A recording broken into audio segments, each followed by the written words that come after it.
Do you remember where you were when Hot Toys shocked the world with what is known as their Artisan line? I do.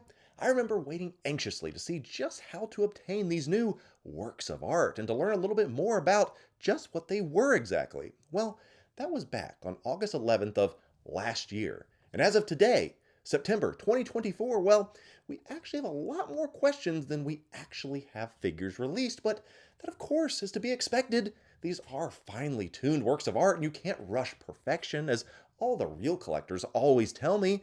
Patience is paramount and the key to this hobby, but of course, that's a topic and conversation for another time entirely. But the key point that I'm trying to make today is that there is just so much that we don't yet know about the Artisan line.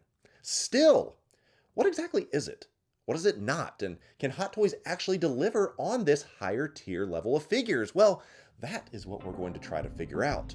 All that and more is coming up next.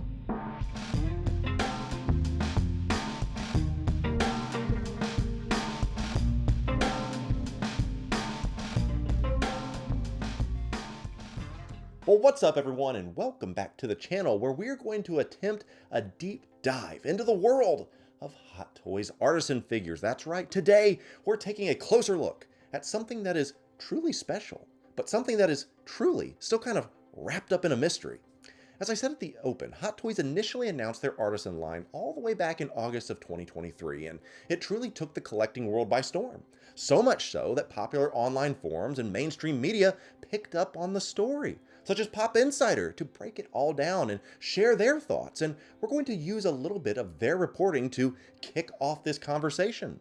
It let us know just exactly what would be coming with their first two figures, that being the Artisan Joker and Artisan Anakin Skywalker. But I want to call out the little snippet and give us some insight into what an Artisan figure actually is. It says that Hot Toys has decided to raise the bar once more with its new Artisan Edition collectibles. These figures feature carefully made clothes, hand-painted head sculpts, adjustable eyes, and rooted wool hair coming together for a piece that looks ready to move on its own. Now, let me just stop there and say that at the time, we knew that this 100% was in response to what InArt Collectibles from Queen Studios had begun to offer.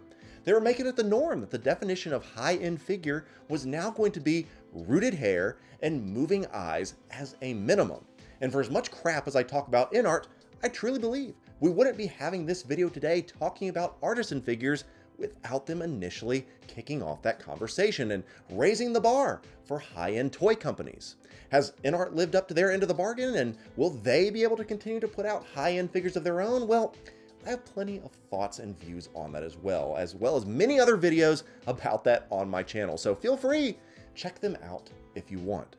Which reminds me, I forgot to ask, have you subscribed to this channel yet? Have you been dragging your feet on giving me a like for this video? Well, let's not make it awkward. Go ahead, click that subscribe button as well as give me that thumbs up and we will both be better for it. But back to the topic of Hot Toys Artisan figures. So what do we actually know? According to Sideshow's official website about the Artisan Joker, it says this: Hot Toys has expanded its leading edge and expertise, introducing a superior level of craftsmanship and work that goes into the wool hair implants, which recreated Joker's green coiffed hairstyle with added volume and curls at the strands to reflect his maniacal nature. The Joker's real fabric costume, including his purple topcoat, blazer, vest, etc., are all created with fine texture and accurate patterns. Most importantly, we've introduced a form-fitting body unique to this figure, reflecting his actual physique, and according to my notes, they have this one listed as DX33AE, meaning that this is an offshoot of the DX line, which, as we've come to find out, pretty much has no actual definition anymore either. Before, a DX figure was rolling eyeballs, multiple head sculpts perhaps, and maybe some type of environmental base. Now, figures get the DX label that come with nothing, and others miss the DX label and come with everything. Make it make sense. So yeah, I said a lot there, but what exactly does it really mean? The main emphasis they're trying to put on this figure, in my opinion, is this stunning hair craftsmanship that they keep calling out with wool hair implantation. Let's also take a quick look at the Anakin, shall we? On their official website, once again, it says, Sideshow and Hot Toys are excited to officially introduce the new Anakin Skywalker 6-scale collectible figure to Hot Toys' brand new DX Artisan Edition series. As part of this new series, this Anakin is expertly created with a phenomenal standard.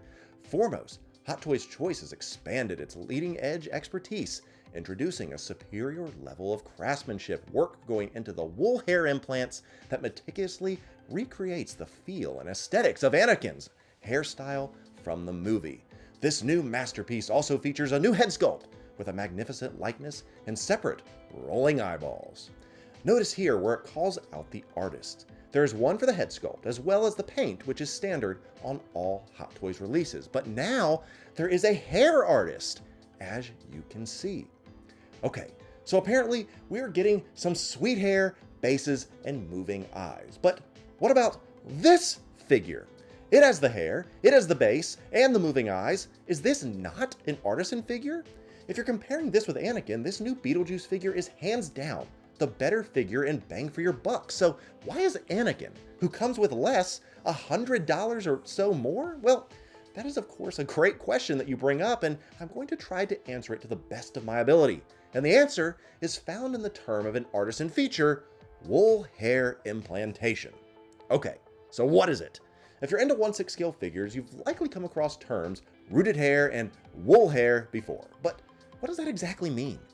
Rooted hair refers to individual strands of synthetic or natural fibers that are inserted directly into the scalp of a figure one by one. As you can see here in this video at a doll factory, there are machines that can do that on a pretty wide scale. This technique allows the hair to be styled and even brushed, offering a more dynamic and realistic appearance compared to molded hair. This method is incredibly labor intensive, as you can imagine, often requiring hours of work to achieve the desired look. Now, for higher end pieces, like some premium statues and now apparently 1/6 figures, we are led to believe that each strand is carefully placed to create a natural flow, making the figure look as close to the real person as possible. But I'm not entirely sure that is what is happening. This actually what hair transplants and implants are in real people. The placing of actual hair follicles into people's heads. I won't share a photo or video of that because frankly, it kind of grosses me out. But if you want to do your own research, go ahead. But this isn't what Hot Toys is claiming. They're not claiming that their new Artisan figures are rooted. No, InArt, however, is calling it rooted, but in quotation marks. Isn't that interesting? But we'll come back to that in a minute. Now, great, you may say, but what is wool hair? Well, wool hair, on the other hand, is made from high-quality wool fibers that are sculpted and styled to mimic real hair. Now, I'm not a rooted or wool hair expert, obviously, and if you're out there, chime into the comments and school us. But I believe, to the best of my research, the biggest difference is the fineness and quality of the hair. Typically, synthetic Barbie hair that has been seen on figures before is more akin to human hair in terms of thickness, and the overall quality just isn't there. I'll show you this older hair on one of my Wanda figures, and you can see where chunks of the hair was punched into the head. This is still technically considered rooting. Now, the newer wool style hair is not only thinner to be more in scale with 1/6 figures, but it's also made from higher quality material as well. But unlike rooted hair, wool hair is usually glued onto the figure's head in sections. It's more durable and can hold complex styles better, but it doesn't have the same level of realism or versatility as implanted rooted hair. Massive shout out to this account, PD Customs, that shows the process of adding wool hair to a sculpt and styling. Really remarkable stuff. I'll link to that full video right now in the description below, so check that out if you want. But what I find very interesting is that I can't find any actual video footage of someone doing this implantation process on a figure. It's always just the wool gluing option, like this video from J&D. And maybe we'll discover, once we break down some of these Artisan figures, once they are released, that is what they truly are. Looking at this quick video from Justin, it does appear to be glued, not individual strands, but figures like the Wonder Woman 100 that was released before any Artisan figure was even announced was first to get the term wool hair implantation. Then again, this recently revealed Beetlejuice says faithfully styled wool hair materials, And I 100%, for the record, believe that the type of wool hair that we saw in the video just a moment ago being glued to the sculpt is what that is, and justification for a lower cost. Of course, the term lower cost is rather subjective when you're talking about something almost $400, but I digress. But then again, what these artisan figures are claiming is that you are getting the best of both worlds. Better hair, better implantation, and that means it becomes an artisan figure. Perhaps there are no videos out there because these companies like InArt, Hot Toys, and others are trying to find the best technique possible, and they don't want to share any of their trade secrets, and I totally get that. I suppose only time will tell. In conclusion, at the end of the day, we truly know nothing.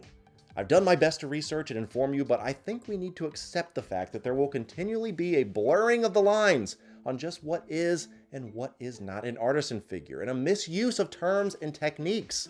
They've done it before. They're going to do it again. And as long as the quality keeps up with the continually climbing prices, well, so be it. Call it what you want, Hot Toys.